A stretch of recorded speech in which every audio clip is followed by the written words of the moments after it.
నమస్కారం. BJP TV news కి స్వాగతం. హెడ్లైన్ చూద్దాం.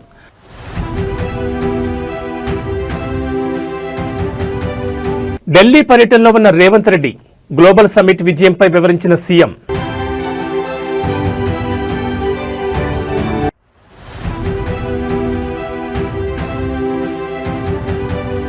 మాచర్ల కోర్టులో లొంగిపోయిన పిన్నెల్లి సోదరులు.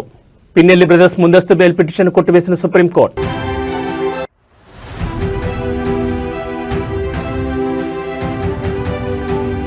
విమానాల రద్దుపై క్షమాపణ చెప్పిన ఇండిగో చైర్మన్. మూల కారణాల దర్యాప్తుకు బయటి నిపుణుల నియామకం.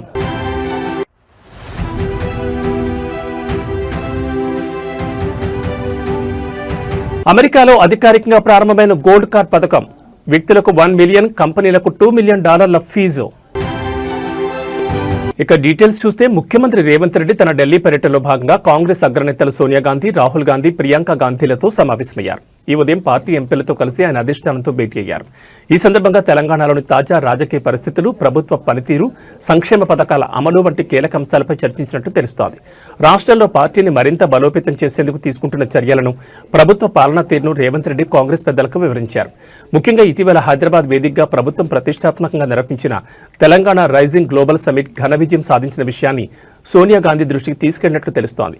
ఈ నెల 8, 9 తేదీల్లో జరిగిన ఈ సదస్సు ద్వారా రాష్ట్రానికి భారీగా పెట్టుబడులు తరలివచ్చాయని ఆయన తెలిపారు. కేవలం 2 రోజుల్లోనే వివిధ రంగాల్లో కలిపి 5.75 లక్షల కోట్ల పెట్టుబడులను ఆకర్షించగలిగామని రేవంత్ రెడ్డి అధిష్టానానికి వివరించినట్లు పార్టీ వర్గాలు పేర్కొన్నాయి. రాష్ట్ర అభివృద్ధికి ఈ పెట్టుబడులు ఎలా దోహదపడతాయో ఆయన వివరించినట్లు తెలుస్తోంది.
గొండ్లపాడు టీడీపీ నేతల జంట హత్య కేసులో నిందితులుగా ఉన్న వైఎస్ఆర్సీపీ మాజీ ఎమ్మెల్యే పిన్నెల్లి రామకృష్ణారెడ్డి, ఆయన సోదరుడు పిన్నెల్లి వెంకటరామరెడ్డి సుప్రీంకోర్టు ఆదేశాల మేరకు గురువారం మాచర్ల కోర్టులో లొంగిపోయారు.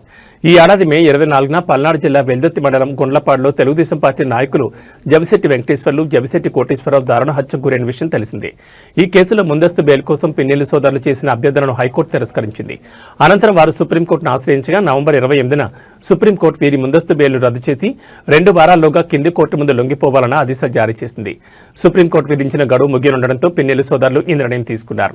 ఈ లింగుబాటు నేపథ్యంలో ఎలాంటి అవాంఛనీయ సంఘటనలు చోటు చేసుకోకుండా పోలీసులు గురజాల సబ్ డివిజన్ పరిధిలో 144 సెక్షన్ విధించారు. దీంతో పాటు పోలీస్ యాక్ట్ 30 అమలు చేస్తున్నారు. పల్నాడు ప్రాంతంలో భారీ బందోబస్తు ఏర్పాటు చేసి ఉద్రిక్త పరిస్థితులు తలెత్తకుండా గట్టి చర్యలు చేపట్టారు. పలువురు వైసీపీ నాయకులకు ముందస్తు చర్యల్లో భాగంగా హౌస్ అరెస్ట్ చేశారు. సుప్రీంకోర్టు ఆదేశాల ప్రకారం నిందితులు లొంగిపోవడంతో ఈ జంట హత్యల కేసు దర్యాప్తులో తదుపరి చర్యలు వేగవంతం కానున్నట్లు తెలుస్తోంది. ఇటీవల ఈ కేసు విచారణలో భాగంగా సెక్షన్ 161 కింద నమోదు చేసిన డాక్యుమెంట్లు నిందితులకు ఎలా అందాయోనని సుప్రీంకోర్టు ధర్మాసనం ఆశ్చర్యం వ్యక్తం చేస్తూ ముందస్తు బెయిల్ పిటిషన్ కొట్టివేసిన విషయం తెలిసిందే.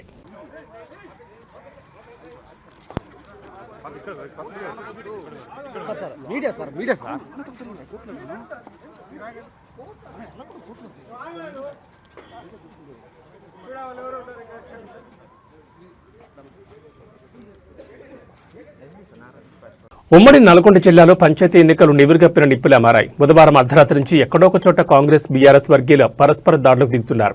తాజాగా పంచాయతీ ఎన్నికల పోలింగ్ స్థలాలను పరిశీలించేందుకు బీఆర్ఎస్ మాజీ ఎమ్మెల్యే కంచర్ల భూపాల్ రెడ్డి ఇవాళ ఉదయం చిట్యాల మండల పరిధిలోని ఉరుమట్ల గ్రామానికి వెళ్లారు. అదే సమయంలో అక్కడికి కాంగ్రెస్ నేత, dairy corporation chairman Gutta Amit Reddy కూడా తన అనుచరులతో అక్కడికి చేరుకున్నారు. ఈ క్రమంలోని ఇరు పార్టీల శ్రేణుల మధ్య మాటల యుద్ధం చోటు చేసుకుంది. ఓ దశలో అమిత్ రెడ్డి, భూపాల్ రెడ్డి ఒకరిపైకి మరొకరు దూసుకెళ్లేందుకు ప్రయత్నించగా పోలీసులు వారిని అడ్డుకుని గొడవలు వద్దని వారించడంతో పరిస్థితిని సద్దుమణిగింది. కాగా ఇవాళ తెల్లవారుజామున కేతేపల్లి మండల పరిధిలోని కొర్లపహాడ్లో పంచాయతీ ఎన్నికల సందర్భంగా బీఆర్ఎస్ కాంగ్రెస్ కార్యకర్తల మధ్య తోపులాట జరిగింది. ఈ పరస్పర దాడుల్లో పలువురికి గాయాలయ్యాయి. అనంతరం క్షతగాత్రులను చికిత్స నిమిత్తం నకరికల్ ప్రభుత్వాసుపత్రికి తరలించారు. తాజా పరిణామంతో ఎన్నికల అధికారులు కొర్లపహాడ్ గ్రామంలో భారీగా పోలీసులను మోహరించారు.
మాది మీడియానే ఇబ్బంది.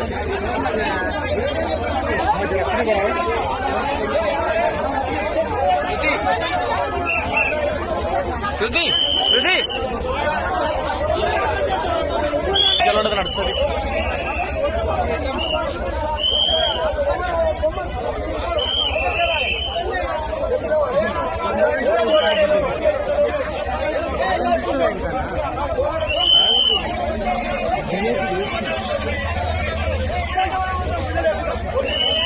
ప్రకాశం జిల్లా గిద్దలూరు తెలుగుదేశం పార్టీ మాజీ ఎమ్మెల్యే సీనియర్ నేత పిడతల రాంభూపాల్ రెడ్డి కన్నమూశారు. గత కొంతకాలంగా వయోసంబంధిత అనారోగ్య సమస్యలతో బాధపడుతున్న ఆయన హైదరాబాద్లోని ఒక ప్రైవేట్ ఆసుపత్రిలో చికిత్స పొందుతూ ఇవాళ తుది శ్వాస విడిచారు.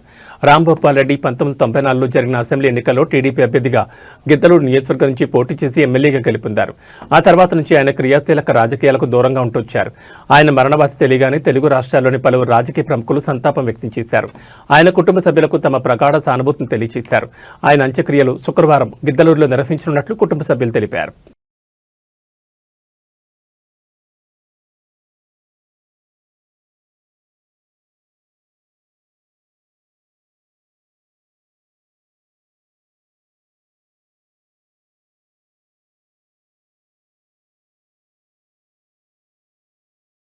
అనంతపురం జిల్లా కళ్యాణదుర్గం మున్సిపల్ చైర్పర్సన్ పదవి టీడీపీ కైవసం చేసుకుంది. మున్సిపల్ చైర్పర్సన్ గా తలారి గౌతమ్ ఎన్నికయ్యారు.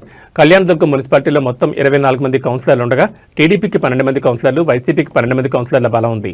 అయితే ఎక్స్ అఫీషియో సభ్యులుగా ఎంపీ అంబికా లక్ష్మీనారాయణ, ఎమ్మెల్యే సురేంద్రబాబు ఓటేయడంతో మున్సిపల్ పీఠం టీడీపీ దక్కించుకుంది. ఈ గెలుపుతో తెలుగు తమ్ముళ్లు సంబరాలమేనంటాయి.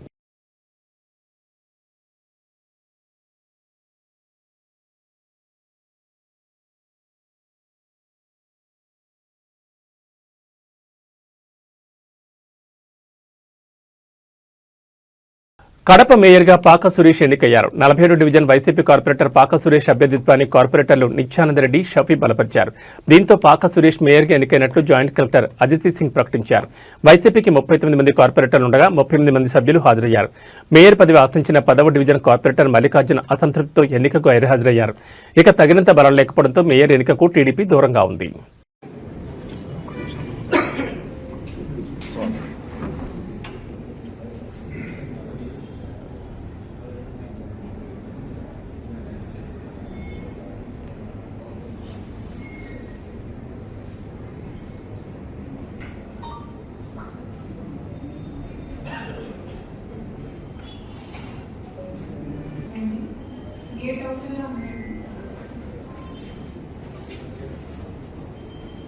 అదే చేయడం జరుగుతుంది. 50% 46 మెంబర్స్ మినిమం ఉంటే మేము స్టార్ట్ చేయవచ్చు. ఇది మనకి రూల్స్లో ఉంది. ఇప్పుడు మేము స్పెషల్ మీటింగ్ని స్టార్ట్ చేస్తున్నాము. ముందు ఒకసారి రూల్ పొజిషన్ అంతా చెప్తాను, తర్వాత ప్రొసీజర్ మేము స్టార్ట్ చేస్తాము. సో ఈ ఫార్మీలో రికగ్నైజ్డ్ పొలిటికల్ పార్టీస్ వాళ్ళ తరఫు నుంచి క్యాండిడేట్ ఎవరు పెడుతున్నారు, వాళ్ళ ఉంటుంది. అదేవిధంగా విప్ ద్వారా ఏ నోటీస్ జారీ చేశారు దానికి ఎనెక్సర్ 3లో కాపీ ఒకటి ఇవ్వాల్సి ఉంటుంది. తర్వాత పార్టీ మెంబర్స్ తరఫు నుంచి ఎక్నాలెడ్జ్మెంట్ విప్ మనం ఇది జారీ చేశాము, వాళ్ళు ఎక్నాలెడ్జ్ చేశారు. దానికి సంబంధించి మీటింగ్ స్టార్ట్ అయ్యే లోపల ఇవ్వాల్సి ఉంటుంది. మేడ్చల్ జిల్లా శామీర్పేటలోని బీసీ గురుకుల పాఠశాలలో తమకు సరైన భోజనం పెట్టడం లేదని, భవనం కూడా శిథిలావస్థకొచ్చిందని పోలీస్ స్టేషన్లో ఫిర్యాదు చేశారు విద్యార్థులు.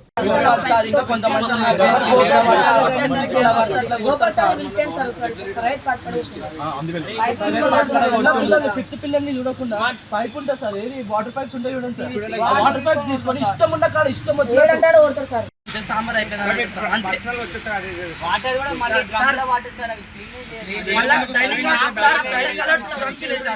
అవి మేము వచ్చినప్పటి నుంచి చూస్తున్నాం సార్, మేము జాయిన్ అయినప్పటి నుంచి ఇప్పటి వరకు ఒకసారి కడగలే. దాని కింద బొగాన్లు ఉంటాయి, అట్లనే ఉంటాయి. ఇప్పటి వరకు ఒకసారి బొగాన్లు కడగలే, మళ్ళీ మొన్న సార్ మనం బాత్రూమ్ లో కడుకుంటాం కదా సార్, ఆ బ్రష్లతో మీద మేము స్నానం చేసే డ్రమ్లు కడుగుతాం సార్, బాత్రూమ్ కడిగే బ్రష్లతో. ఎస్టిమేట్ అయితే వేరే పిల్లలు వచ్చింది సార్, ఇట్లా తింటున్నారు ఈ అన్నం అని మమ్మల్ని తిడుతున్నారు సార్. వాళ్ళు ఇట్లా పెడుతున్నారు మీ సార్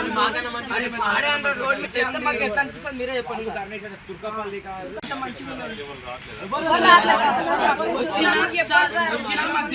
ప్రిన్సిపల్ రూమ్ లో కాడికి అంతే, ఆడికి మళ్ళీ వెళ్ళిపోతారు. అంచినా సరే ఒక్క పూట మంచిగా పెడతారు సార్ అంతే.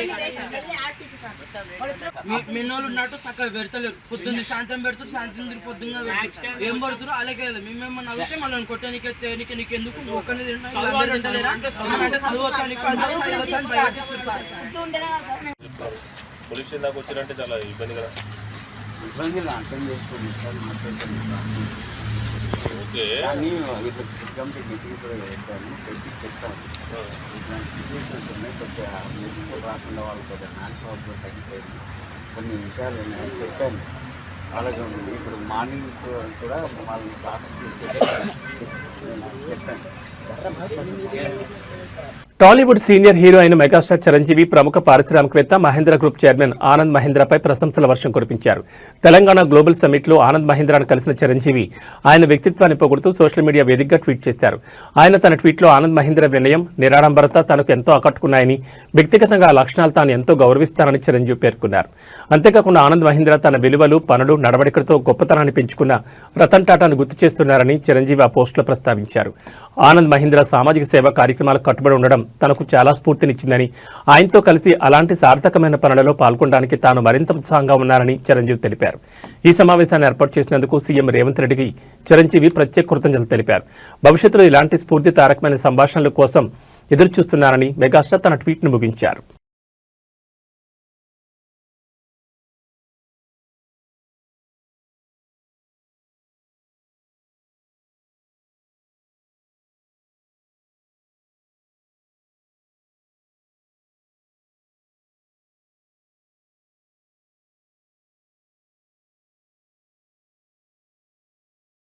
ఇటీవల భారీ సంఖ్యలో విమానాలు రద్దు కావడం, ఆలస్యం అవడంపై ఇండిగో ఎయిర్లైన్స్ ప్రయాణికులకు క్షమాపణ చెప్పింది. ఈ భారీ కార్యాచరణ వైఫల్యానికి గల మూల కారణాలను గుర్తించేందుకు బయటి సాంకేతిక నిపుణులతో దర్యాప్తు జరిపిస్తామని సంస్థ చైర్మన్ విక్రమ్ సింగ్ మెహతా గురువారం ప్రకటించారు. భవిష్యత్తులో ఇలాంటి సంఘటనలు పునరావృతం కాకుండా చూసేందుకే ఈ నిర్ణయం తీసుకున్నట్లు ఆయన ఒక ప్రకటనలో తెలిపారు. ఈ నెల 3 నుంచి 5 మధ్య జరిగిన ఈ పరిణామాల వల్ల వేలాది మంది ప్రయాణికులు తీవ్ర ఇబ్బందులు పడ్డారని మెహతా అంగీకరించారు. చాలా మంది ముఖ్యమైన వ్యక్తిగత కార్యక్రమాలు, వ్యాపార సమావేశాలు, వైద్య అపాయింట్మెంట్లు కోల్పోయారు. జరిగిన దానికి మేము మనస్ఫూర్తిగా చింతిస్తున్నామని ఆయన పేర్కొన్నారు. సీఈఓ పీటర్ ఎల్బర్స్ నేతృత్వంలోని యాజమాన్యం సర్వీసులను పునరుద్ధరించడంపై దృష్టి పెట్టాలనే ఉద్దేశంతోనే తాము వెంటనే ప్రకటన చేయలేదని వివరించారు. అంతర్గత సమస్యలతో పాటు వాతావరణం అనుకూలించకపోవడం, కొత్త సిబ్బంది రోస్టరింగ్ నిబంధనలు, ఏవియేషన్ వ్యవస్థలో రద్దీ వంటి అనేక కారణాల వల్ల ఈ అంతరాయాలు ఏర్పడ్డాయని మెహతా తెలిపారు. కావాలనే సంక్షోభం సృష్టించామని లేదా పైలట్ అలసట నిబంధనలను ఉల్లంఘించామని వస్తున్న ఆరోపణలను ఆయన ఖండించారు.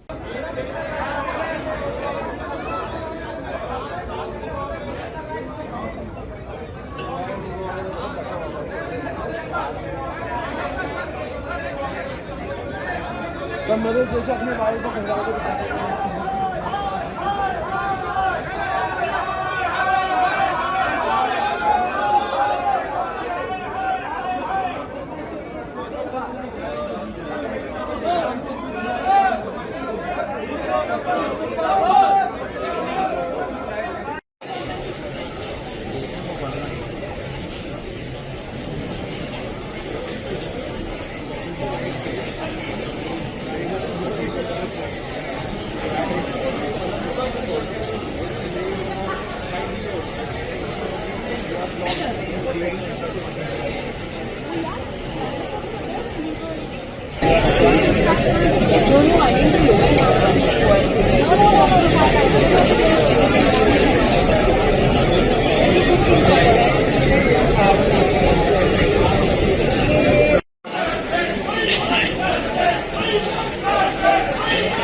అమెరికా అధ్యక్షుడు డొనాల్డ్ ట్రంప్ తన ప్రతిష్టాత్మక గోల్డ్ కార్డ్ పథకాన్ని అధికారికంగా ప్రారంభించారు. ఈ పథకం కింద $1 మిలియన్ చెల్లించే వ్యక్తులకు లేదా ఒక్కో విదేశీ ఉద్యోగికి $2 మిలియన్ చెల్లించే కార్పొరేట్ సంస్థలకు అమెరికాలో చట్టబద్దమైన నివాసం కల్పించి పౌరసత్వానికి మార్గం సుగమం చేయనున్నారు. ఈ మేరకు దరఖాస్తుల కోసం ప్రత్యేక వెబ్సైట్ను కూడా అందుబాటులోకి తెచ్చారు. వైట్ హౌస్లో వ్యాపార ప్రముఖుల సమావేశంలో ట్రంప్ ఈ విషయాన్ని వెల్లడించారు. 1990 నుంచి అమల్లో ఉన్న EB-5 వీసా స్థానంలో ఈ కొత్త పథకాన్ని తీసుకొచ్చారు. దీని ద్వారా వచ్చే నిధులన్నీ నేరుగా ప్రభుత్వ ఖజానాకు వెళ్తాయని, దేశ ప్రగతికి ఉపయోగిస్తామని ట్రంప్ తెలిపారు. ఇది గ్రీన్ కార్డ్ లాంటిదే కానీ దానికంటే చాలా ఉత్తమమైంది, శక్తివంతమైందని ఆయన తెలిపారు. ఒకవైపు కఠినమైన వలస విధానాలు అమలు చేస్తూ భారీ స్థాయిలో బహిష్కరణలు చేపడుతున్న ట్రంప్ మరోవైపు సంపన్న వలసదారుల కోసం ఈ పథకాన్ని తీసుకురావడం గమనార్హం. అమెరికాలోని ప్రముఖ యూనివర్సిటీల్లో చదివిన ప్రతిభావంతులైన విదేశీ విద్యార్థులను ఇక్కడే అట్టుపెట్టుకోవడానికి ఈ పథకం ఉపయోగపడుతుందని ట్రంప్ అన్నారు. ఈ పథకం ద్వారా దరఖాస్తు చేసుకునే వారి నేపథ్యాన్ని క్షుణ్ణంగా పరిశీలించేందుకు $15,000 ఫీజు వసూలు చేస్తామని వాణిజ్య కార్యదర్శి హోవార్డ్ లట్నిక్ తెలిపారు. భారత్, చైనా, ఫ్రాన్స్ వంటి దేశాల నుంచి వచ్చే అత్యుత్తమ గ్రాడ్యుయేట్లు ఈ గోల్డ్ కార్డు పొందొచ్చని ట్రంప్ పేర్కొన్నారు.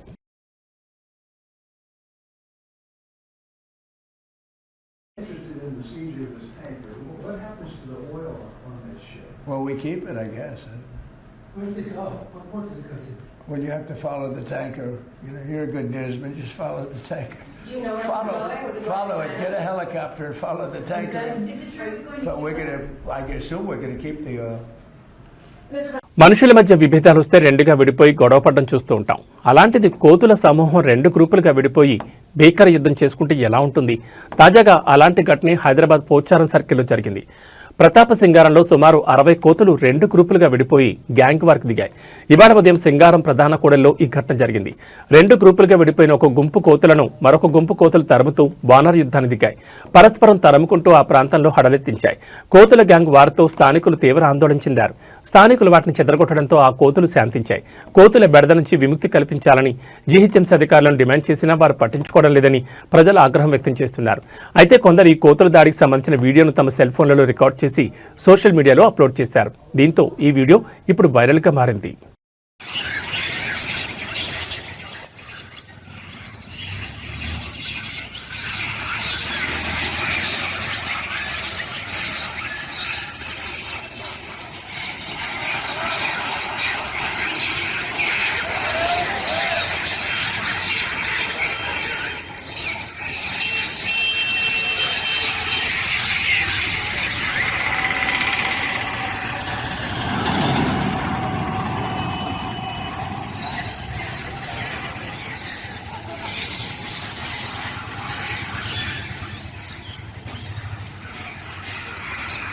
మెదక్ జిల్లా వెల్దుర్తి మండలంలోని చెర్లపల్లి, శంసిరెడ్డిపల్లి తాండా, బస్వాపూర్ గ్రామాల్లో సర్పంచ్ వార్డు సభ్యుల స్థానాలకు ఒక్కొక్కటి నామినేషన్ దాఖలైంది.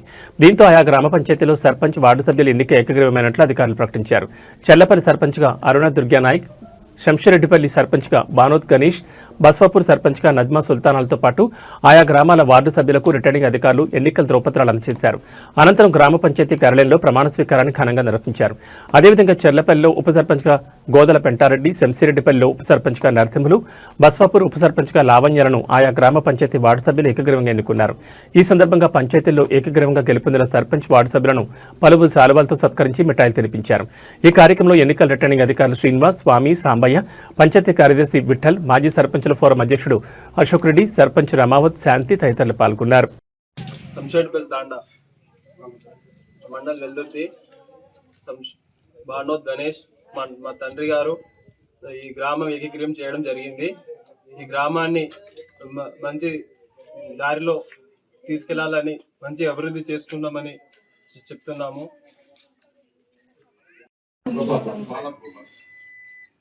గోపాల్ గారు, మీరు కూడా అతన్ని బలపరుస్తున్నారు. ఇంకెవరైనా వేస్తారండి? ఇంకెవరైనా ఉన్నారా? ఉప సర్పంచ్ కాంటాక్ట్ చేస్తాను. ఉప సర్పంచ్ ఇప్పుడు ఎవరు వేసిందంటే బలపరిచేటువంటి వ్యక్తులు తర్వాత ప్రపోజల్ ఇవ్వాల వీళ్ళిద్దరు వ్యక్తులు ఏం చేసినట్టే ఎవరిని అనబోయిన నరసింహుల్లో ఏకగ్రీవంగా ఎన్నుకున్నట్లుగా గంపల శేఖర్ ప్రతిపాదించిండు. భాను గోపాల్ అతన్ని బలపరిచారు. మళ్ళీ మీలాంటి సభ్యులందరూ కూడా ఏకగ్రీవంగా ఆమోదం తెలుపుతూ అనబోయిన నరసింహుల్ని ఉప సర్పంచ్ గా ఎన్నుకున్నట్లుగా మేము ఎన్నికల్లో భాగంగా స్టేజ్ 1 సంబంధించి ఆర్ఓ మరియు ఏఆర్ఓ గారితోటి మీ దగ్గర నుండి నామినేషన్ స్వీకరించడం జరిగింది. అది ఎంపీడీఓ ఆఫీస్ వెతుర్తి అందు తీసుకోవడం జరిగింది. అయితే మీ గ్రామం నుండి ఒకే ఒక అంటే సర్పంచ్ కానీ వార్డు మెంబర్ కానీ అందరికీ దేనికి ఒక్కొక్క నామినేషన్ వచ్చిన వల్ల ఏకగ్రీవంగా ఎన్నికైనట్టు ప్రకటించడం జరుగుతుంది.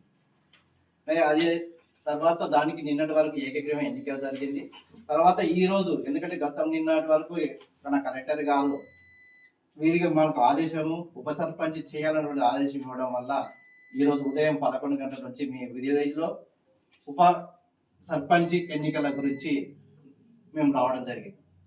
మరి అందుకు గాను మనకు ఆల్రెడీ సర్పంచ్గా తర్వాత ఉన్నటువంటి 6 వార్డు మెంబర్లో అందరూ కోరం అనేటువంటి ఫుల్ కోరం 100% కోరం వచ్చింది. కాబట్టి మనం ఈరోజు ఇప్పుడు ఉప సర్పంచ్ ఎన్నికకు మనం నోటీస్ ఇవ్వడం జరుగుతుంది. మరి ఈ ఉప సర్పంచ్ ఎన్నిక నోటీసులో మనకు 2 రకాలుగా ఉంటాయి. ఒకరు వస్తే ఆటోమేటిక్గా దానికి అతనికి బలపరిచిన వ్యక్తి కావాలి, తర్వాత ఇంకోటి ప్రతిపాదించిన వ్యక్తి. ఇద్దరు పేర్లు మనకు కావాలి. ఎవరైతే మనం బలపరుస్తామో తర్వాత పోటీ చేస్తామో ఆ 2 పేర్లు కావాలి. ఆ 2 వ్యక్తులు ఇక్కడ సంతకం పెట్టాలి. అది ఒక నామినేషన్ వచ్చినప్పుడు. అదే మాదిరిగా సేమ్ సెకండ్ నామినేషన్ మీద పోటీ ఉన్నది అనుకోండి. చాలా సంతోషం. చెల్లపల్లి గ్రామ పంచాయతీ రెండోసారి గ్రామ పంచాయతీ ఎన్నికల్లో ఏకగ్రీవ ఎన్నికకు సహకరించినటువంటి చెల్లపల్లి గ్రామస్తులు తాండావాసులు అందరూ కూడా వాళ్ళ ఏకాభిప్రాయాన్ని మద్దతు ప్రకటించి ఏకగ్రీవంగా ఈ బాడీని ఎన్నిక చేసినందుకు గ్రామ ప్రజలకు అందరికీ మా వ్యక్తిగత విజయాన్ని వాళ్ళ విజయంగా అంకితం చేస్తున్నాం. అభివృద్ధి విషయంలో వాళ్ళు పార్టీలకు అతీతంగా గ్రామాభివృద్ధి ధ్యేయంగా మేము అందరినీ కలుపుకట్టుకో అభివృద్ధికి ముందు సాగించడానికి మేము కృషి చేస్తాం. మా పైన ముఖ్యంగా నా పైన గ్రామవాసులందరూ కూడా అపారమైన విశ్వాసం నుంచి నాకు బాధ్యతలు అప్పగించినందున నా పూర్తి సాయశక్తులు నా ప్రయత్నాన్ని కొనసాగించి గ్రామాభివృద్ధి కోసకు సదా ఎప్పటికీ నా వ్యక్తిగత ప్రయత్నం కొనసాగుతూనే ఉంటుంది. నాకు కాకపోతే ఎవరు ఎంత ప్రయత్నం చేసినా గ్రామస్తుల సహకారం కూడా అందరికీ మద్దతుగా ఉంటేనే అది కొద్దిగా విజయవంతంగా ఉంటుంది. కాబట్టి గ్రామస్తులందరూ కూడా ప్రతి కార్యక్రమానికి తమ వంతు కార్యకర్తగా కర్తవ్యం. ఇవి ఈ బులెటిన్ విశేషాలు. మరో బులెటిన్లో మళ్ళీ కలుసుకుందాం. నమస్కారం.